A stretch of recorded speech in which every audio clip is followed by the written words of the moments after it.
Since ChatGPT's inception in November, the nation's largest school districts in the country, including New York City Public Schools and the Los Angeles Unified School District, have banned the artificial intelligence chatbot out of fear that students will use the word generator to plagiarize.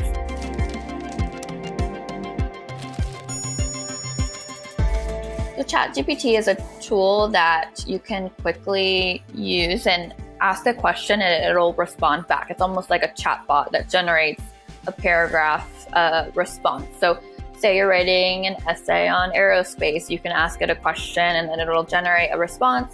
It uses information from what OpenAI has generated, which is the company that owns the platform. Schools are concerned about how ChatGPT and artificial intelligence platforms in general can be a hindrance to the educational system. They're worried that students will use the platform to cheat or create essays and plagiarize information without actually doing the work.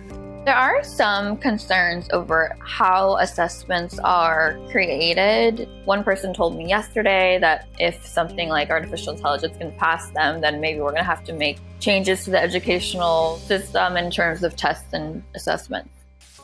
Experts that I've talked to have said that teachers and students really need to learn how to work with it because it's kind of the future of what's coming. And they made a point that even though students can't access it on school devices, they can still access it on personal devices when they're in class, use it for homework. So experts are really urging schools to take it with a grain of salt and saying this is the first version of what's to come because artificial intelligence is going to be something that's used in classrooms in the future.